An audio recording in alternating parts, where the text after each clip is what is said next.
Is this partly a question of like how grindy the game is, or like does that kind of play into like is it an auto battler versus kind of other styles of gameplay? This is the crazy thing. This is when the penny dropped for me. Like we've coined this a new genre of game, and we're calling it an IBG, which is an interoperable blockchain game. And it has been the plan since inception, right? Like that moment where Aaron was like, I'm going to mash two genres together. We knew it was coming. But when I experienced it in the overworld, the guys gave me a build about a month ago now, maybe even 6 weeks. When you go from that sort of creature capturer style of game, you go into a turn-based combat system, right? Which is really basic. It's like growl, tail whip. It's super boring, right? Now, when in our game you port into this new arena and you're in a battle, yes, it's with NPCs and you're battling against the computer, but it's an auto battler, which is so much more strategic. It takes a much higher level of thinking to be able to win the battles, and you're capturing multiple. It's not just a single creature that you're capturing. You have the opportunity to capture, however many are on the battle board, as long as the encounter doesn't collapse. And so that was when things really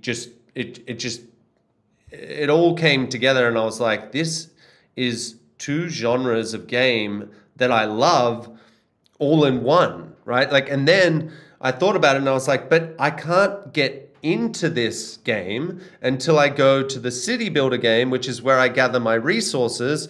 So once I run out of the fuel that's required to go and capture these creatures and then battle these creatures, I've got to go into IZ, which is Illuvium Zero. And then I was like, okay, this is literally three genres of game all in the one universe.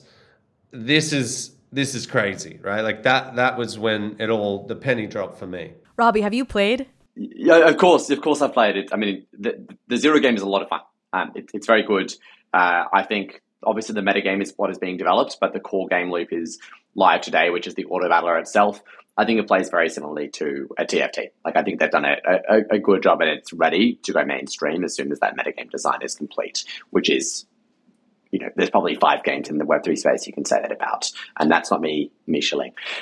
What I will say is, I think the thing I really like about this strategy is when League of Legends developed all of these new properties, the reason it was so powerful is they're able to share IP and brand association between each of these games. You have the same League IP and characters playing in Legends of Runeterra as you do Teamfight Tactics, their auto battler, as you do their MOBA, as you do Valorant, their shooter. And so you're building this constant IP value and love with your audience, and players are going to go and play each of these. But it is really like it's a tiny drop in the ocean compared to what you can build with, as Kieran called an IBG, which is, sure, you have shared IP and shared characters, but you also have shared underlying economic value.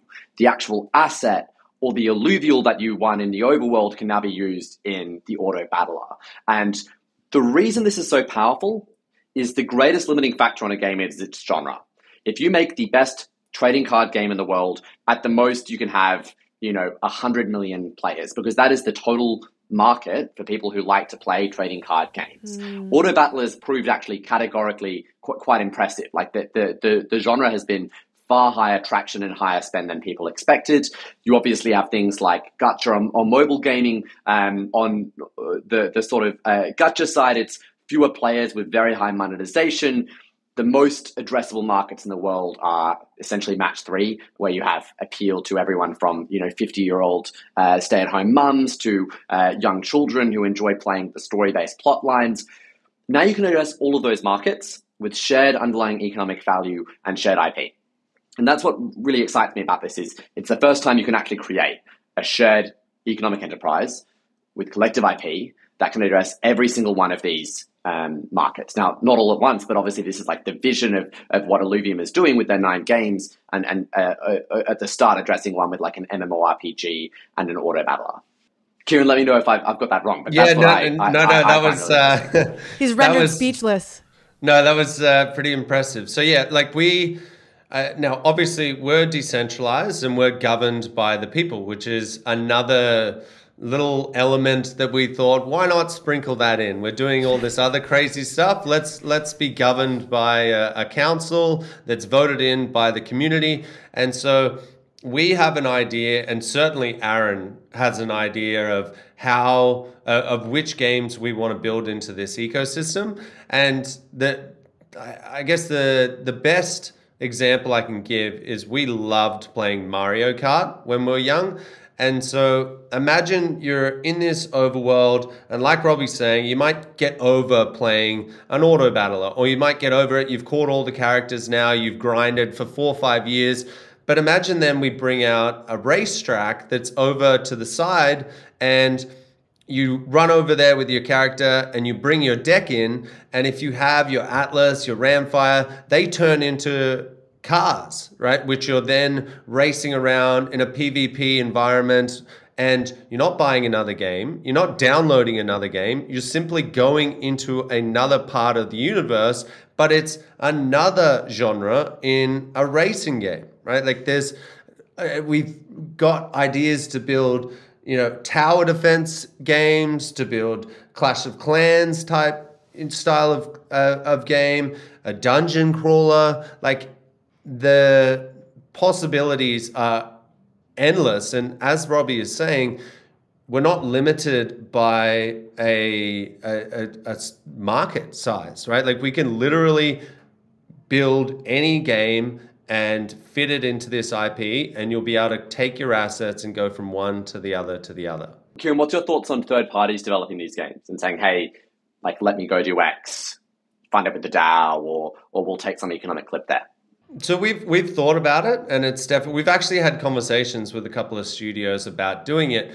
The trouble that we run into is the quality that we're going for in terms of like our graphics, our game design.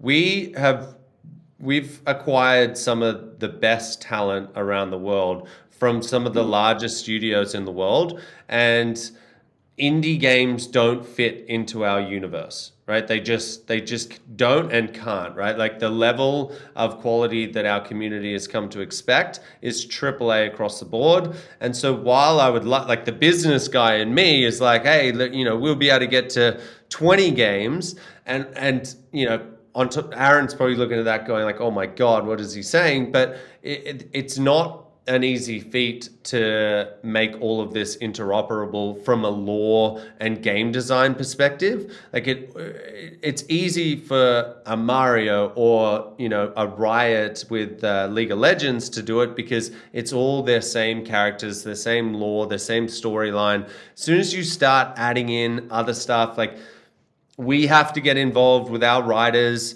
We have to get our our entire team needs to sort of pivot and help that team build. And we've sort of said, look, 9 AAA games in the same universe is your 10, 15, 20-year vision.